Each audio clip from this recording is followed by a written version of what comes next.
Madame, monsieur, bonjour. Kezia, bonjour. Bonjour Sébastien. Merci de nous rejoindre pour cette édition spéciale du journal de la mission locale de Thiérache. Tout de suite les titres. Le Covid repart à la hausse légèrement. À l'hôpital d'Hirson, les admissions depuis quelques jours sont plus nombreuses. L'urgence, c'est la vaccination. Dans le centre-ville, on continue la campagne pour la 3e dose. Le prix de l'essence explose et cela pèse de plus en plus sur le budget des ménages. L'État va verser une prime de 100 € à tous ceux qui gagnent moins de 2000 € net par mois. Une prime insuffisante pour beaucoup. Le tatouage, une profession menacée. L'Union européenne va bannir en janvier prochain certaines encres de couleur. Elles sont considérées comme dangereuses, voire même cancérigènes. Nous avons rencontré une tatoueuse à Hirson. Je vous le disais en titre, l'épidémie revient dans le département. Ça fait 2 semaines que les cas de Covid repartent à la hausse. À l'hôpital, les admissions reprennent dans l'unité spécialisée. On ne parle pas encore d'une 5e vague, mais l'urgence, c'est la vaccination. Et notamment des plus fragiles. Tout de suite, un reportage de Kezia Pli et Julio Frère. C'est un retour modéré de l'épidémie, mais qui inquiète les habitants. À Hirson, le taux d'incidence du Covid est de 28,9 pour 100 000 habitants. Il y a 10 jours, il n'était que de 18,1. Le confinement de l'année dernière, déjà, je l'ai mal vécu, donc j'ai pas envie de le revivre en fait. Donc voilà. Les gens font de moins en moins attention. Ça va bientôt faire 2 ans qu'on a été touchés par la maladie. Et donc les gens ont pris pour habitude, justement ils n'ont pas pris l'habitude justement de respecter les gestes barrières comme il le fallait. Il y a un régressement de leur habitude au niveau des gestes sanitaires. Remarquez qu'on est dans la rue et masqué. Oui. Donc on fait très attention, on garde les gestes barrières. Donc vous respectez tous les gestes barrières. J'essaie. D'accord. Et en plus, vous voyez bien, nous sommes 2 personnes âgées. Donc nous sommes dans les personnes à risque, donc il faut faire très attention. À l'hôpital d'Hirson, pas de panique, mais on se tient prêt. Une aile de l'établissement a été en partie aménagée pour accueillir les patients Covid, plus nombreux depuis une semaine. C'est vrai qu'on a eu une recrudescence sur la semaine dernière où effectivement on a eu une longue période où on était à 0 patient, 1 patient et on a eu 6 admissions sur 3 jours de temps sur l'unité Covid. Et puis c'est vrai qu'on constate qu'il y a un relâchement au niveau des gestes barrières de manière générale parce qu'effectivement la vaccination elle a été étendue et certains se croient protégés contre la Covid. Or, la vaccination n'empêche pas la contamination par la Covid, mais empêche la forme grave. Donc, il est important de maintenir effectivement tous les gestes barrières. Et justement, au centre de vaccination de la ville, c'est l'affluence. Florence est venue pour sa 3e dose de vaccin. À 50 ans, elle souffre de diabète, elle fait donc partie des personnes à risque. Elle n'a pas hésité. Pour me protéger, puis protéger ceux qui sont autour de moi, ma famille, mes enfants, ma mère. Donc vous, c'est vraiment une nécessité de le faire maintenant ? Oui. Et j'ai des problèmes de santé, donc c'est important de le faire. Avec le regain du Covid, la question d'une 3e dose de vaccin pour tout le monde se pose. Va-t-elle devenir obligatoire ? Pour l'instant, cette dose, elle n'est pas obligatoire. Elle n'est que recommandée. Après, c'est les autorités sanitaires qui décideront qui il faut prendre au début ou qui priorisent un peu les doses de vaccins à utiliser. Mais on devra tous y passer. Je pense que tôt ou tard, peut-être que tout le monde aura un rappel. 74% de la population française est désormais vaccinée avec ces 2 doses. Pour l'instant, on ne peut pas parler de 5e vague de l'épidémie, mais les autorités sanitaires restent vigilantes. Pouvoir d'achat avec la flambée des prix de l'essence. Vous l'avez tous constaté en allant faire votre plein. La prime de 100 € promise par le gouvernement ne calme pas les automobilistes. C'est ce qu'ont constaté nos reporters Gaëtan Gilotto et Cédric Lefebvre à Hirson. 1,63 € le litre de gazole. 1,71 € le litre de samplon 98. Depuis quelques semaines, les prix des carburants s'affolent. Ils atteignent des niveaux historiquement hauts. Dans cette station-service à Hirson, c'est un coup dur pour le porte-monnaie des automobilistes. Bon de toute façon on n'a pas le choix et puis de toute façon ça va de pire en pire, il faut s'habituer. Moi j'ai presque mis 100 € la dernière fois que j'ai mis le plein d'essence parce que j'ai une 70 litres et ça fait cher. Nous on propose qu'ils baissent les taxes au niveau du gasoil parce qu'on trouve que les taxes sont fort élevées. Pas de baisse de taxes, le gouvernement a promis une prime unique, 100 € pour tous ceux qui gagnent moins de 2000 € net par mois. Cela concerne 38 millions de Français, dont les apprentis, les boursiers et les étudiants. Une prime insuffisante pour les automobilistes rencontrés ce matin. C'est de la rigolade quoi.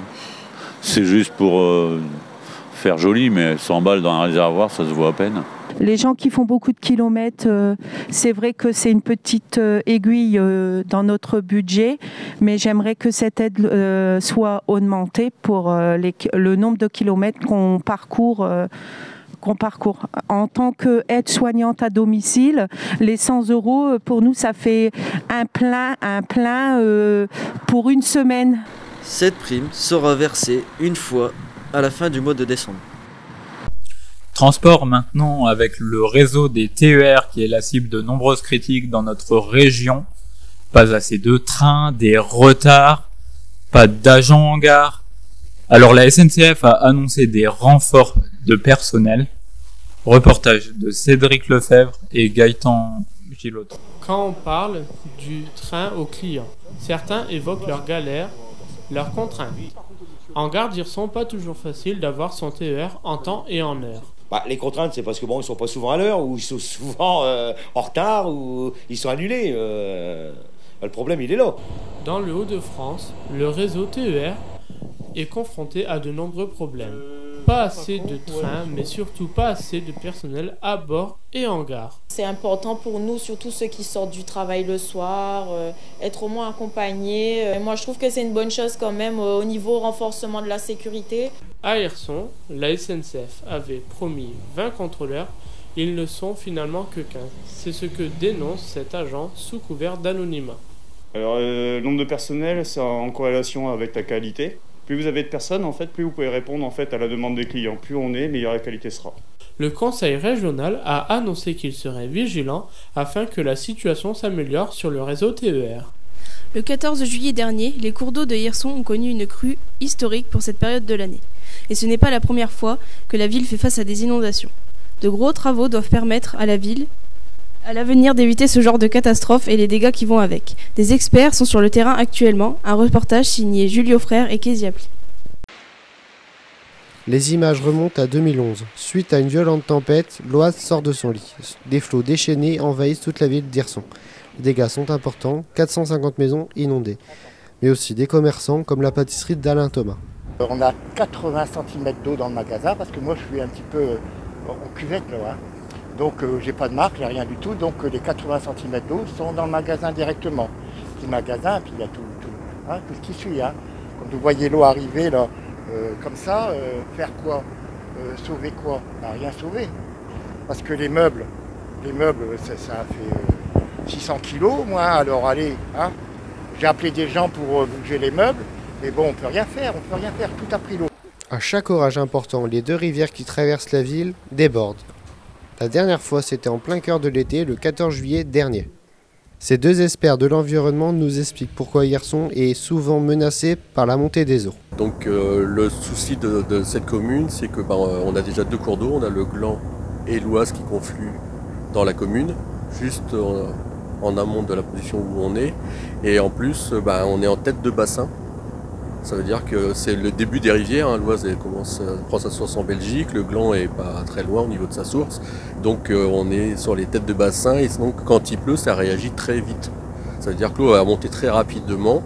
Alors de gros travaux ont commencé en 2019. 2 millions d'euros d'investis pour éliminer les obstacles dans le lit de la rivière. Là, il y a peut-être des murs à faire pour éviter que les nouveaux derrière soient inondés. Et d'autres travaux sont prévus. La deuxième phase qu'on est en train de regarder un petit peu, c'est de faire des protections rapprochées, mettre des murs en place près des maisons pour éviter que les maisons soient inondées, des protections des fois au pas de porte, mettre des bâtards d'eau, c'est des protections, c'est des petits murets amovibles qu'on met au pas de porte. C'est aussi peut-être ici, sur le secteur où on est, peut-être l'élargir un petit peu pour qu'elle ait plus de place pour passer.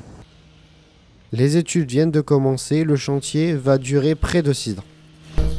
Suite à une enquête de l'Agence européenne des produits chimiques, l'Union européenne prévoit de bannir certaines encres de couleur pour les tatouages.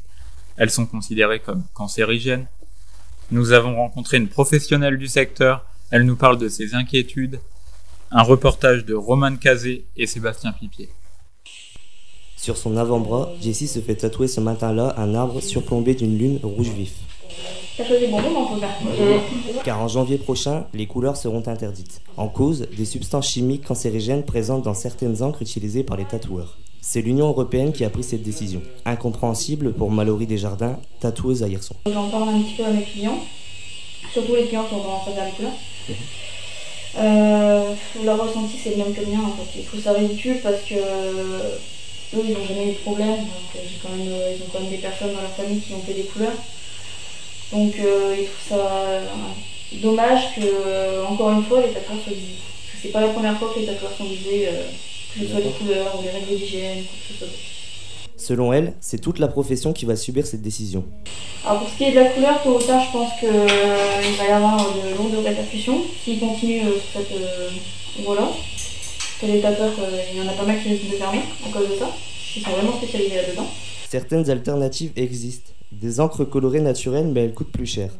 C'est donc les prix des tatouages en couleur qui devraient augmenter. Toute la semaine, nous avons découvert le métier de journaliste télé, le rapport à l'information, mais aussi aux fake news, de plus en plus répandues sur le net. Rencontre avec le journaliste correspondant de l'Union à Hirson. Il nous en parle, c'est l'invité du journal. Reportage de Sébastien Pipier et Romane Cazé. Aujourd'hui, nous avons rendez-vous avec Kevin Lourenço, journaliste de l'Union depuis 2 ans. C'est parti, on y va. Pourquoi avez-vous choisi de devenir journaliste? Comment avez-vous découvert ce métier? Et du coup, quel est votre parcours? Je crois que j'ai toujours été intéressé par l'actualité depuis le plus jeune âge. Alors plus à l'époque sur le côté satirique, parce que je suis passionné de dessin de presse au départ. Et après des études artistiques, je me suis dit pourquoi pas tenter le journalisme. Donc je suis allé à l'ESJ Lille et j'ai fait une filière, la filière presse hebdomadaire régionale, où en gros on apprend plus sur le côté presse locale. Et donc je suis devenu par la suite journaliste en presse locale, d'abord dans un hebdomadaire, et ensuite ici dans un quotidien à Hirson, même si j'ai fait toute ma carrière dans l'Aisne pour le coup. Sentez-vous une défiance vis-à-vis des journalistes qui est montante? Y avez-vous déjà été confronté? J'ai par contre malheureusement déjà eu des soucis avec les gilets jaunes, à la période des gilets jaunes où effectivement avec 2-3 ça s'était mal passé, mais sinon rien de plus. Après on entend régulièrement dire que de toute façon les journalistes n'écrivent que ce qui les arrange, ou n'écrivent que des fausses nouvelles, ou sont aux ordres du pouvoir, ce qu'on entend aussi régulièrement. Ça malheureusement c'est de plus en plus fréquent. Je ne sais pas trop comment y remédier parce que de toute façon, quoi qu'on fasse, on sera critiqué. Du coup, par rapport au fait que nous tous, dans la vie quotidienne, nous sommes confrontés à de l'info quasiment en flux continu. Comment vous faites pour lutter contre un peu les fake news? C'est difficile de contourner ceux qui balancent des fake news parce que même si on fait du fact-checking, comme on dit en anglais, c'est-à-dire qu'on vérifie une information, et même si on confirme preuve à l'appui, c'est complètement faux. Celui qui crée la fake news pourra toujours dire « Ah bah vous voyez, c'est la preuve que j'ai raison », ils vont tout de suite le contredire, ça veut dire qu'ils sont aux ordres. Voilà. Et donc, comment gérer ça, c'est un des défis, je pense, des années à venir, des prochaines décennies même. Culture avec notre rendez-vous cinéma hebdomadaire. Julio Frère, vous êtes notre spécialiste du 7e art. Vous allez nous parler d'un film qui vient tout juste de sortir, Le Trésor du Petit Nicolas. Avant d'en parler avec vous, la bande-annonce. Maman? Maman? Maman n'est pas mémé, Nicolas. Maman t'entend très bien. Moi, c'est Nicolas. J'ai les meilleurs copains du monde. Avancez! Je reviens, soyez sages. Bataille de gomme! Ma vie, elle est drôlement chouette. Mais un jour, tout a changé. Faut que je vous parle. Papa est rentré du travail avec une nouvelle terrible. Il se prend pour qui, le voisin? Il a eu une promotion. Directeur. Oui, tout ça va nous demander un peu d'organisation. Un peu d'organisation? Oui, le déménagement. Quel déménagement? C'est pas possible. Tu t'en vas où? Loin d'ici. Mais si on part, je perds tous mes copains. Non mais t'es pas bien, c'est sacré un croissant. Pas grave, j'ai toujours un double. Tu partiras pas. On va tous faire la grève de la faim. Pas la grève de la faim. Alors, avec les copains, on a décidé de tout faire pour empêcher ce déménagement. Je compte trouver un trésor. On va organiser une expédition. Faut qu'on s'équipe d'ici dimanche. Moi j'ai pris ça. Wow. Un lance-pierre, il est terrible. Ouvrez l'œil. Et le bon, monsieur Dubon. Les enfants, allez, mettez-vous en rang. 2 par 2. L'éducation est un sport de combat. N'oubliez jamais ça. Allez, au combat.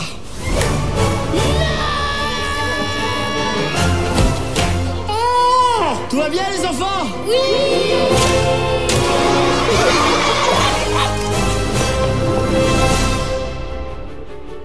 Clotaire? Donc Julio, vous avez eu la chance de voir le film en avant-première. Tout d'abord, qu'en pensez-vous? Le Trésor du petit Nicolas, c'est un film drôle, touchant, une comédie française réalisée par Julien Rapneau. Le petit Nicolas, tout le monde le connaît, les livres de Sampé ont sûrement bercé votre enfance. Et là, on suit les aventures sur grand écran. C'est l'histoire d'un garçon qui doit quitter sa ville et son école et ses copains. Ses parents doivent déménager pour leur travail. C'est l'inquiète beaucoup Nicolas. Pour éviter ce déménagement, ils se mettent en quête d'un mystérieux trésor. Je ne vous dis pas plus, il faut aller le voir. C'est le 3e film qui sort au cinéma adapté des romans. Ce n'est pas le meilleur selon moi, le premier film était sans doute le meilleur, même si on rit beaucoup, même si on perd après l'esprit du livre. Et pourtant, dans le film, il y a un casting 5 étoiles. Le jeune acteur qui joue le petit Nicolas, notamment, il crève l'écran, non? Ah oui, il s'appelle Ilan. Il a que 10 ans, c'est vrai, mais c'est un bon rôle en plein garçon, plein de malice. Ce n'est pas les 2 premiers films que tous les parents d'ailleurs, après Valérie Mercier et Cadmerade, c'est autour de Jean-Paul Rouve et Alexandra Lamy. C'est aussi eux qui sont de ces bons rôles. C'est un film qu'il faut aller voir avec les enfants et en famille et entre amis. Je lui ai mis note 8 sur 10. C'est donc la fin de notre journal. Merci de nous avoir suivis. Merci à toute la rédaction de la mission locale et à toutes les équipes de l'École supérieure de journalisme de Lille. Bonne journée à toutes et à tous.